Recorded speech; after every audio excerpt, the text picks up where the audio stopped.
Welcome everyone to Vested Interest. This is Shane, and in this video we are going to do a recap of the dividends we received in November and any of the options plays we were in as well. We do this typically at the beginning of the month that follows the update. So we're in the first week of December, so I thought it was time to go ahead and do that. Now, for those of you who may be stopping by for the first time, on this channel we focus on dividend growth investing. It's not rocket science, in my opinion. The best way to do anything, keep it as simple as possible. So it really boils down to consistently investing, buying dividend growth stocks and growing companies with positive cash flow that covers the dividend and companies with a high return on their invested capital. I utilize both a dollar cost average approach, consistently investing into the portfolio on a weekly basis. I also do larger purchases whenever I get a bonus or a side job or something like that. That will go right into the portfolio as well. I do cover all my investments into the portfolio on this channel. I do not have a paid Patreon account. I'm not trying to send you any other sites to sign up for any newsletters or email strings or anything like that. But if you would like to help out the channel, go ahead and hit that thumbs up button down below if you find any value in the content. If you are a dividend growth investor, make sure you are subscribed to the channel. Join us on this journey to financial freedom. Join the Vested Interest community. Hit that subscribe button down below. Click the notification bell so you're notified whenever we put out any new content. Again, I do these videos monthly. I also do a monthly series as we enter into a new month, which will be coming up here at the end of December for what I'll be looking to buy in January of 2025. Yep, it's almost 2025. Can't believe 2024 is already gone. And I would like to say a special thank you to those of you out there who have subscribed to the channel. Really do appreciate it. Also, the people who have taken the time to watch, comment, and like the videos. You guys are awesome. Thank you, everyone, for doing that. And let's get into the video. Now, we'll start with the dividends we received in the month of November. It started out right on the first, as it typically does. We received dividends from Verizon, ticker VZ. This is out of the communications sector, $240.80. We do have the drip set on the portfolio, so anytime you see the numbers here, the funds received in dividends go right back into that company, buy more shares of that same stock, and just at whatever the market is that day, right? That's what the DRIP stands for, dividend reinvestment plan. Eventually, we will turn that off and live off these dividends, but for now, we're just reinvesting back into the same company with those funds. AT&T was next up, ticker T, also out of the communications sector, paid us $108.83. And last on the first there, CVS paid us $152.47. Ticker CVS is out of the healthcare sector. Then on Monday the 4th, Owens Corning, ticker OC, paid us $33.64. Then we'll jump down to the 14th, EPD, Enterprise Product Partners, ticker EPD. They're out of the energy sector, paid us $150.87. They actually recently raised their dividends. I have been nibbling on CVS. OC is up significantly, about 90% right now, so I haven't been really adding there. I do add to this one when it pulls back like 20-30% or so. It is a kind of a volatile stock. I did do that recently. I was still up 60%, but it pulled back to about where I was up about 30-40%, and I did add there, but not adding to any of those except for CVS right now. That includes Verizon and AT&T. And then on the 15th was the last bit of dividends we received, all on the same day. We received dividends from Ally Bank. That is the bank that I use. They paid us $71.68. They're out of the financial sector, ticker ALLY. Omega Healthcare Investors. This is a REIT out of the real estate sector. Ticker OHI paid us $197.32.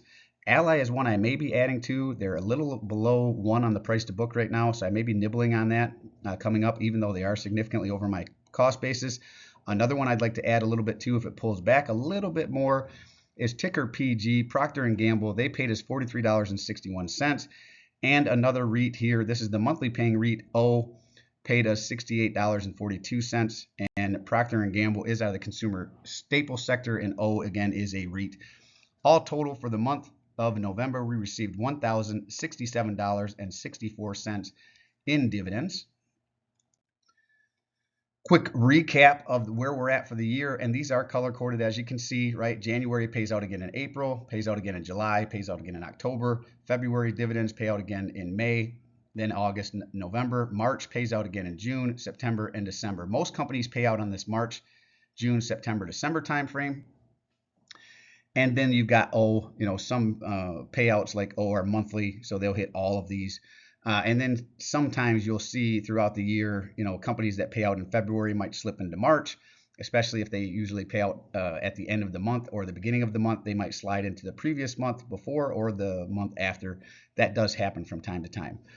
But what really I wanted to show, currently we sit at $9,654.68 in dividends received for the year, including that $1,067.64 that we received in November. Now, we didn't have a great month for options. These are the options we received. We had the one covered call here, sold to open on BABA on the 4th of November. $110 strike price. It expired out of the money. We received $23 per share, which amounted to, after fees, $22.45 there. Then we had the same play on BABA here on the 11th with $107 strike price, $107 strike price. We received 34 cents per share after fees, $33.45. Total $55.90 for the month in options. Again, not a great month in options, but we did get something, and that goes right back into the portfolio as well. And total options for 2024 here. There you can see November's $55.90. It wasn't quite the lowest, but second lowest of the year. March was a little lower at $55.35. We've had some good months. February was a pretty good month. August was a really good month. A couple others. September $289. That's pretty good. June as well. And then obviously some of these lower ones here. But again, all this is just kind of helping supercharge the portfolio. Whenever we get options, they go right back in that week into the portfolio. Sometimes I'll put them back into the position that the option was run on. Sometimes they'll just go into a position that's down for the week. Total so far, $2,124.91. And I'll be honest, so far in December, we have not gotten anything to hit. Looks like it might be a similar month to November. It may even be our lowest month of the year. November cash flow, total options and dividends received $1,123.54. We saw the total dividends at $9,654.68. Total options to date was $2,124.91. You add these two together, it gets the total cash flow to date, $11,779.59. So if I needed these funds from the portfolio, this is what it would generate, right? That could pay several months of my house note. If I had a car payment, which my truck is paid off, I don't, but if I had a truck payment, that could probably pay close to a year's worth of truck notes, definitely pay my insurance for the year, plus some other bills there. If I turned off the drip right now and didn't reinvest the options that I received, obviously this could go right back into my bank account and help me pay some bills. And eventually that will be the idea behind the portfolio. Now you can see here the bar graph. Here we are in November. It was a 30.97% year-over-year increase. There's some numbers after this 0.97. So if you do the math, it's not going to add up to right at 1067.64 from 815. It's like 9734521011 or something like that. So if you do the math and you say, oh, it doesn't add up, that's why. I only go out to the two decimal places there. 30.97% approximate year-over-year increase from $815.17 last year at this time to $1,067.64. And that's what we want to see, that continued stair-step growth from year over year. And you can see it from the very beginning of the portfolio here, right back in January 2021. We hadn't started the portfolio. February, same thing. We started the portfolio here in March, started receiving our first dividends in March. And then you can see that stair-step up there. I don't know if I'm going to continue to keep every year in. Right now, the bar graph still, you can read it pretty well. So I'm comfortable at least going out 4 years. We'll see what 5 years looks like. If it gets too hard to read where these numbers start getting jumbled together, maybe we just go back 3 or 4 years. But for now, I'm going to try to keep all of the years so you can see what it looks like going all the way back to the beginning. We are going to be entering into year 5. March will technically be entering into year 5, but you'll start to see in January, at the end of January, we'll do this update again. Well, we'll do the update again at December, but that'll be just over here. And then you'll see that 5th year come in at the end of January. And again, you can see pretty much every month, nice stair step up every month. There are some years where we've got to drop down, like June here from 2022 to 2023. I believe part of this was maybe this month. I believe it was this month. LyondellBasell paid out a special dividend, and then obviously the next year they did not. But then we did sell out of some positions as well. So you'll see that sometimes if we sell out of positions and roll funds into other positions, we might have a drop. Overall, I like to see that steady stair step up, and I believe that was the case here. The reason there was a big drop from here to here was LyondellBasell paid out a special dividend, significant special dividend, and then the following year they did not. And then we right back to growth again. But typically, like I said, you get to see these nice stair steps up, and that's what I wanted to show you. Over time, it may feel like slow, this isn't worth it. I'm not seeing any impact. Where's the growth? But let it grow, right? A year is not a long time. 2 years is not a long time. Even 4 years is not a long time. 5 years really isn't even a long time in the grand scheme of a person's entire life. It's really that 10, 20, 30 years where you're going to see the most extreme growth. But if you stick to it, right, you will see incremental growth. Like this is a good month to look at, October, right? That's something that you could expect out of a portfolio from 81.83. Even that 239 jump up there, that first year was pretty significant, then to 352, then to 469, right? And then you've got some other, September was a huge jump from 831 to 87 to up to 1344. So sometimes you'll see those big jumps, and that's from investing in those positions, the dividends being raised by the companies, and those funds being reinvested as well. So just stick with it. I know sometimes it's frustrating and you're not seeing the growth that you wanted, but that's why I like to show these month over month so that you can see the growth over time, especially for those of you out there who are newer investors who maybe aren't starting to see that dividend snowball pick up speed yet.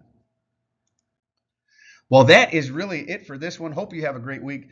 As always, appreciate you stopping by. If you haven't done so already, don't forget to show me some love. Hit that thumbs up, ring the notification bell. Most importantly, subscribe to the channel.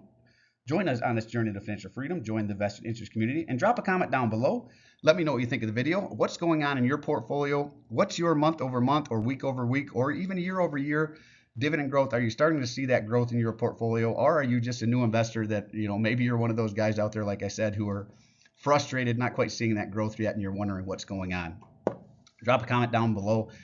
Let me know what you think. This is a recent update of what the backyard actually looks like. We are starting to get some snow here in Michigan. Hopefully it's still a little warmer where you're at, but that's just the nature of where I live. Well, this is Shane signing off, wishing peace and prosperity to you and yours. And remember, financial security comes to those who take a vested interest. Hey, thanks for stopping by. Thanks for tuning in. Hope you have a great weekend, and we will see you in the next one. And we will have the next one out tomorrow. That will be our weekly portfolio update on Sunday morning. So tune back in for that. One more reason to make sure you click that notification bell, make sure you're subscribed, and hit that thumbs up button. I'm not a financial advisor. Nothing in this presentation should be considered financial advice. I am only sharing my opinion and investing journey for educational and entertainment purposes. Investing involves risk. You can lose money. You should never invest any amount you're not comfortable losing. Always do your own research. Invest based on your situation, circumstances, and select a criteria, or seek the advice and counsel of a certified financial advisor.